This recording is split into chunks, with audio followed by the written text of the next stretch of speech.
Hello दोस्तों, स्वागत है आपका अपने चैनल पर। आज हम जीएस का प्रैक्टिस सेट लेकर आ गए हैं जो कि बीपीएससी टीआरई 4 के कॉमन पेपर के लिए बहुत ही महत्वपूर्ण होने वाले हैं। और यह प्रैक्टिस सेट नंबर 16 होने वाला है। अगर आपने पिछली क्लासेस नहीं देखी हैं तो चैनल पर विजिट करके पिछली क्लास देख सकते हैं। चलिए हम क्लास शुरू करते हैं। इसमें हमारा पहला प्रश्न है, प्रथम बौद्ध संगति को किसके द्वारा करवाया गया था। तो जो प्रथम बौद्ध संगति करवाई गई थी वह करवाई गई थी अजातशत्रु के द्वारा। तो यहाँ पे हमारा ऑप्शन नंबर सी सही हो जाएगा, अजातशत्रु के द्वारा प्रथम बौद्ध संगति करवाई गई। चलिए चलते हैं अगले प्रश्न पे। एसी करंट को कैसे उत्पन्न करते हैं। पहला ऑप्शन है चौक कुंडली के द्वारा, दूसरा डायनेमो के द्वारा, तीसरा है ट्रांसफार्मर द्वारा और चौथा है उपयुक्त में से कोई नहीं। तो इसमें हमारा जो सही ऑप्शन हो जाएगा ऑप्शन नंबर बी, डायनेमो के द्वारा एसी करंट को उत्पन्न किया जाता है। इस तरह यहाँ ऑप्शन भी सही हो गया। अगला प्रश्न देखते हैं, चतुर्थ बौद्ध संगति का आयोजन किसके द्वारा किया गया था।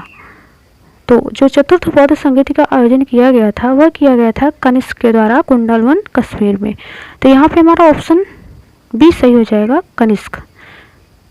अगला प्रश्न देख लेते हैं, बोलोमीटर का प्रयोग निम्नलिखित में से किसके मापन के लिए किया जाता है। पहला ऑप्शन है आवृत्ति, दूसरा है ऊष्मा विकिरण, तीसरा है वेग और चौथा है तरंग दैर्घ्य। तो जो बोलोमीटर का प्रयोग किया जाता है वह ऊष्मा विकिरण के मापने के लिए किया जाता है। तो यहाँ पे हमारा ऑप्शन नंबर बी सही हो जाएगा, ऊष्मा विकिरण। चलते हैं अगले प्रश्न पे। अगला प्रश्न है, रिक्टर स्केल का उपयोग निम्न में से किसके मापने के लिए किया जाता है।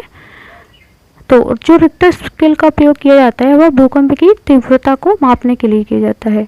तो यहाँ पे हमारा ऑप्शन नंबर ए सही हो जाएगा, भूकंप की तीव्रता। अगला प्रश्न देख लेते हैं, त्रिरत्न जैसे सटीक ज्ञान, सच्ची आस्था और सटीक क्रिया निम्न में से किससे संबंधित है। तो जो त्रिरत्न संबंधित हैं वह किससे संबंधित थे, जैन धर्म से। किससे संबंधित है, जैन धर्म से। तो यहाँ पे हमारा ऑप्शन नंबर सी सही हो जाएगा, जैन धर्म। अगला प्रश्न देख लेते हैं,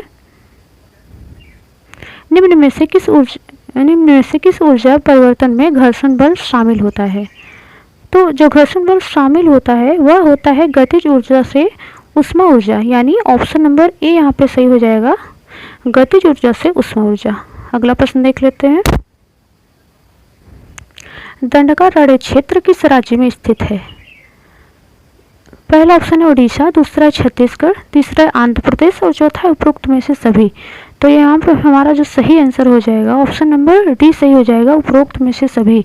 यानी जो दंडकारण्य क्षेत्र है वह उड़ीसा, छत्तीसगढ़ और आंध्र प्रदेश तीनों में स्थित है। अगले प्रश्न पे चलते हैं, निम्न में से किस भारतीय दर्शन ने परमाणु सिद्धांत का प्रतिपादन किया। तो जो परमाणु सिद्धांत का प्रतिपादन करने वाला जो भारतीय दर्शन था वह था वैशेषिक, यानी ऑप्शन नंबर डी यहाँ पे सही हो जाएगा, वैशेषिक। अगला प्रश्न देख लेते हैं,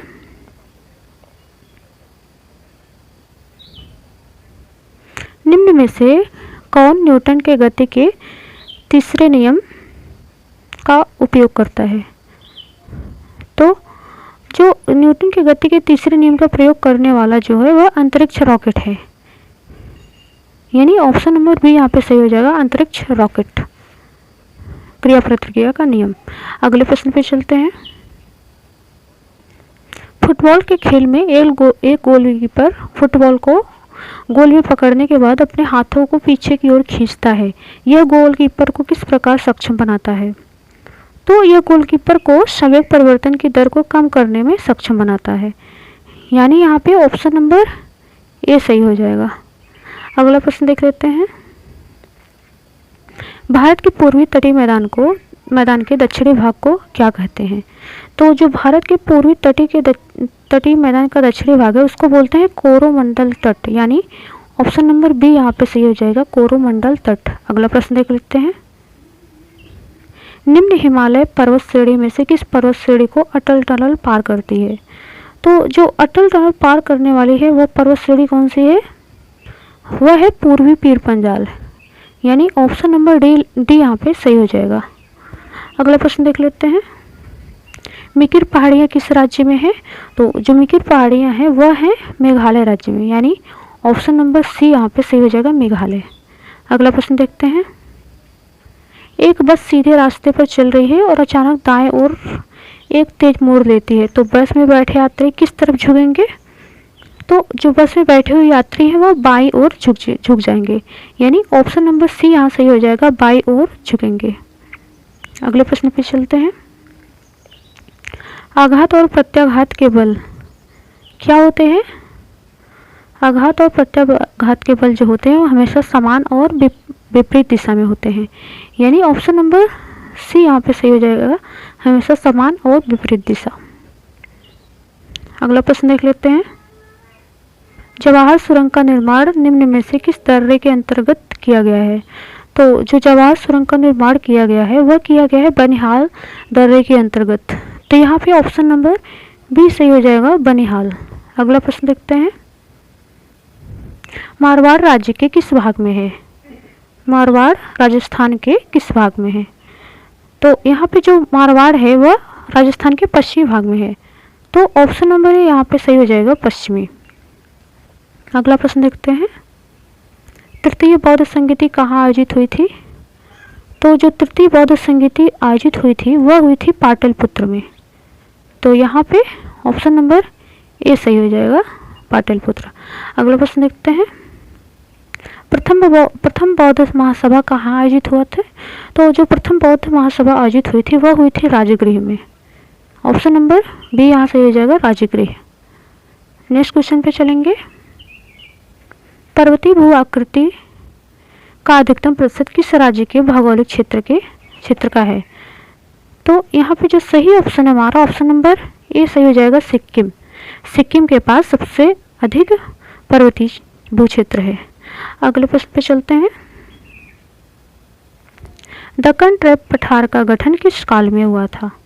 तो जो दक्कन ट्रैप पठार का निर्माण हुआ था वह हुआ था क्राइटेशियस काल में, यानी ऑप्शन नंबर सी यहाँ पे सही हो जाएगा, क्राइटेशियस। अगले प्रश्न पे चलते हैं। तृतीय बौद्ध महासभा का सभापति किसे बनाया गया था? तो तृतीय बौद्ध महासभा का जो सभापति बनाया गया था वह बनाया गया था मोगलीपुत्र तिस्स को, तो यहाँ पे ऑप्शन नंबर बी सही हो जाएगा, मोगलीपुत्र तिस्स। अगले प्रश्न पे चलते हैं। निम्न कथनों पर विचार कीजिए और सही की पहचान कीजिए। पहला कथन है ग्रेटर हिमालय अपनी निरंतरता के लिए जाना जाता है। दूसरा कथन है निम्न हिमालय अपनी व्यापकता और अनुप्रस्थ घाटियों के लिए जाना जाता है। तीसरा है शिवालिक बाह्य हिमालय है जो उत्पत्ति में सबसे नवीनतम है। तो इसमें से कौन कौन सा सही कथन है? तो इसमें जो सही कथन है वह ए और सी सही कथन है, यानी ऑप्शन नंबर 3 सही हो जाएगा, ए और सी। ए क्या है? ग्रेटर हिमालय अपनी निरंतरता के लिए जाना जाता है, और सी है शिवालिक बाह्य हिमालय है जो कि उत्पत्ति में सबसे नवीनतम है। इस तरह यहाँ पे ऑप्शन नंबर 3 सही हो जाएगा, केवल ए और सी। अगला प्रश्न देख लेते हैं। चौथी बौद्ध संगीति किसके द्वारा बुलाई गई थी? तो चौथी बौद्ध संगीति जो बुलाई गई थी वह कनिष्क के द्वारा बुलाई गई थी, कनिष्क के द्वारा बुलाई गई थी कुंडलवन कश्मीर में, तो यहाँ पे ऑप्शन नंबर सी सही हो जाएगा, कनिष्क। अगला प्रश्न देख लेते हैं। शैव के आरोहण के लिए क्या जिम्मेदार बल है? तो जो शैव के आरोहण के लिए जिम्मेदार बल है वह केशिका बल और वातफोर्सर्जन खिंचाव है, यानी ऑप्शन नंबर डी यहाँ पे सही हो जाएगा, उपरोक्त में से एक से अधिक। अगला प्रश्न देखते हैं। भगवान बुद्ध के महापरिनिर्वाण के बाद पहली बौद्ध संगीति कहाँ आयोजित हुई थी? तो पहली बौद्ध संगीति जो आयोजित हुई थी वह हुई थी राजगृह में, तो यहाँ ऑप्शन नंबर ए करेक्ट हो जाएगा। अगले प्रश्न पे चलते हैं। फूलों की घाटी स्थित है, तो फूलों की घाटी कहाँ स्थित है? उत्तराखंड, चमोली, तो यहाँ ऑप्शन नंबर डी सही हो जाएगा, उत्तराखंड। अगला प्रश्न देखते हैं। इनमें से किस शासक ने चतुर्थ बौद्ध संगीति कश्मीर में आयोजित की थी? तो कनिष्क ने की थी, पहले भी हो चुका है यह प्रश्न, तो यहाँ ऑप्शन नंबर सी सही हो जाएगा। अगला प्रश्न देखते हैं। निम्न में से कौन सा कथन सही है? इलेक्ट्रोस्टैटिक बल एक गैर संपर्क बल है, और दूसरा कथन है चुंबक से वस्तु को उठाने की क्षमता संपर्क बल का उदाहरण है, और तीसरा कथन है गुरुत्वाकर्षण बल एक गैर संपर्क बल है। तो इसमें जो सही ऑप्शन है हमारा 1 और 3 गैर संपर्क बल के बारे में कथन सही है। तो ऑप्शन नंबर सी यहाँ पे सही हो जाएगा। इस तरह हमने यहाँ पे आज कुल 30 प्रश्न किए। अगर आपको ये क्लास पसंद आई है तो इसको ज़्यादा से ज़्यादा शेयर करिए जिससे अधिक लोगों के पास पहुँच सके, और उसके बाद क्लास को लाइक कर दीजिए, चैनल को सब्सक्राइब कर दीजिए। मिलते हैं किसी अन्य क्लास में, तब तक के लिए धन्यवाद।